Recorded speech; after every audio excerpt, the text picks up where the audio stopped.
Alright, so as we come back up from the service tail light here, we have our 5-gallon jerry can that our little reserve fuel. That's our reserve tank. And actually, yes, you can still fill these. They are still legal to fill. Then we have our pintle hitch here to attach the little quarter-ton trailer, an artillery piece, or whatever else the military decided to have this little vehicle tow. A very strong hitch for the size of the vehicle. Of course, the spare tire carries a spare tire. This fits both the Jeep and the trailer. It's the same size of tire. And over here we have our tailpipe. Next to the tailpipe, that as I mentioned, the vehicle is designed to be submerged. It does not float, but it will run through water. And if that were the case, it's fitted with the fording kit. There's actually a metal tube that runs up the side here, mounts, and goes just above the height of the windshield. If we look down here now, we have our passenger side turn signal light and passenger side tail light. Now this contains the blackout lighting system. So when we're in the blackout light, you have the white, that little white diamond on top there. That's your brake light. So that lights up with a little dim white light when you touch the brake. And then down here below it, we have 4 cat's eye tail lights. And these are duplicated on the other side at the lower part of the light below the service brake light. How these work is it's a red lens, so you get 4 little triangular shaped red lights in there. And when you're 20 feet back, you see 4 lights. When you're 40 feet back, you see 2 lights. And when you're 60 feet back, you see 1 light. And you're going to ask, well, what's the significance of that? Well, when you're in a tactical situation, in a convoy, that gives you at night, of course, that gives you an indication of how far you are away from the vehicle in front of you. So it allows the driver behind to be able to judge his distance from the vehicle ahead. Kind of a neat little system there. Okay, as we look around here further, this item here, this is the top bow. These are the supports for the top canvas, which I will put on later in the video and show you how that looks. Back seat, of course, there's back seat and the whole back cargo area. Now the back seat will come out if you need to remove it, and it actually also does, folds up to give you a little bit more floor space in there. But most times I leave the seat down like that, so it'll hold people. You can put people back there. It's a little cramped. The footwell's not as deep. And the canvas, sorry, to get back to that, but it's fun. You put a couple of more people back there. It's cozy, but it's fun. There's the canvas top stored on the side, and then the side curtains are stored here. 2 seats, as we said, are driver and passenger seat, and underneath the passenger seat you have a tool compartment that keeps the tire jack, or the vehicle jack, the tire iron, and the booster cable. Now, you're asking, okay, booster cable, yeah, well, we'll talk about that as we move our way up here.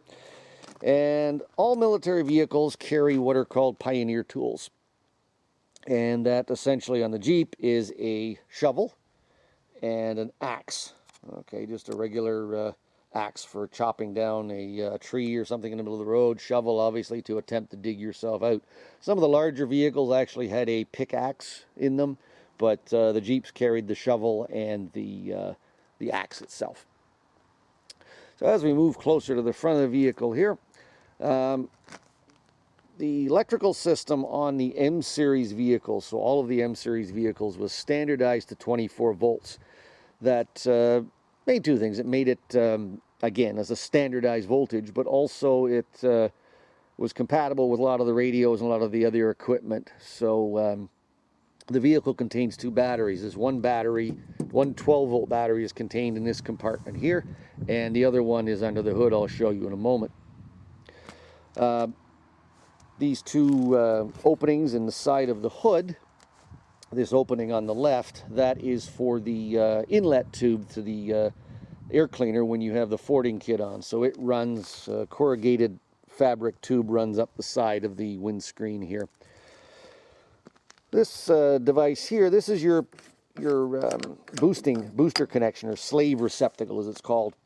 And essentially there's a special connector that goes in there and allows you to slave this vehicle to another one to boost it, or vice versa.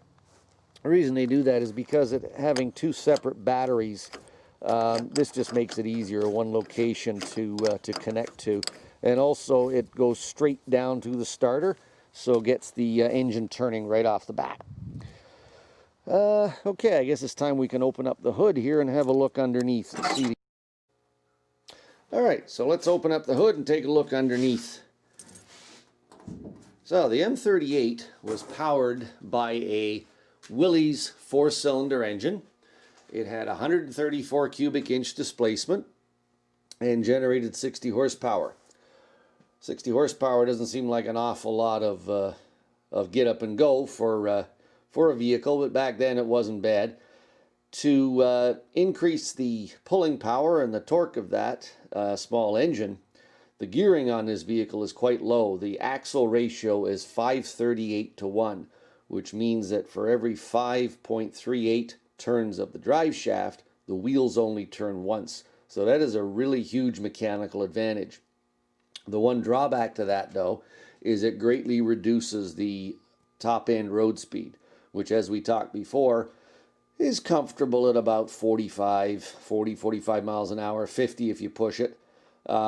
You start pushing it much faster than that, and these engines were large bore, long stroke engines, so you've got a lot of mass moving around at a really high speed, and they don't like it. These engines aren't meant to rev high. Anyhow, so as we go through this a little further, this engine is carbureted, so we have our Carter YF carburetor here. And the YF carburetors are a single barrel downdraft carburetor, but the big thing is they are a sealed waterproof carburetor. You'll notice that's the fuel inlet line there, but you'll notice here there's a line going back toward the air cleaner over there, that black unit. That's the atmospheric vent for the carburetor, and there are actually quite a number of tubes, metal tubes running around inside the engine. And what they do is they vent the vital components, the master cylinder, the distributor, the transfer case, and transmission.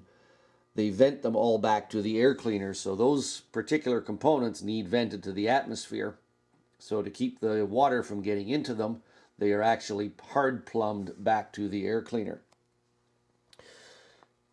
Another question I get asked a lot when people just look at the vehicle very quickly, they think it's a diesel because of these hard lines going to the top of the engine. Those are actually the spark plug wires. And again, getting back to our waterproofed vehicle, these are aircraft type spark plug wires, and they are connected to an aircraft type spark plug. Aircraft type insofar as they are watertight. Everything in here is sealed up. The spark plug is jacketed. This is a metal jacket on the spark plug, so it keeps any water out from inside of the plug itself. Underneath this nut here, there is a rubber seal to prevent the water from getting into the engine, getting into the ignition system and causing grief there. So really, a couple of things on these engines that you have to be mindful of when you're working on them. And speaking of that, these engines are actually really easy to remove. The front grille here, it will hinge forward and comes off. There's 3 bolts holding it on each side here. So once you unhook all of the electrical connections, the grille comes away. And then the motor mounts, there's one on each side at the front and the transmission mount at the back. You can lift the engine out using one of these 2 hooks, and they're actually really well engineered. If you're taking the engine and the radiator out by itself, you use the front hook and it comes out perfectly balanced. If you're taking the transmission and transfer case with it, so the complete power unit as it's referred to, you'd use the back hook. And the idea was that with that was an ease of maintenance. So rather than taking the engine out piecemeal, remove the whole thing and put an entirely new power plant in, so your turnaround time is much easier. I'll just move across to this side. As mentioned before, these M series vehicles were 24-volt systems, so the one battery is up in the cowl ahead of the windshield. The other 12-volt battery is here. They are hooked in series so that you take 12 volts and turn it into 24. There's our distributor, and it doesn't look much like a regular automotive distributor. Again, it is a waterproof sealed unit, so the aircraft wiring goes into it, and on the far side here where I'm pointing, that's where the ignition coil is located. So it's inside the sealed distributor assembly. And with a 24-volt system, there's our very large 24-volt generator with the massive cables coming out of it. And of course, the old style coil type voltage regulator, equally large. So that's just a quick little tour of the engine compartment. And we'll close the hood up here and continue on with the rest of the tour.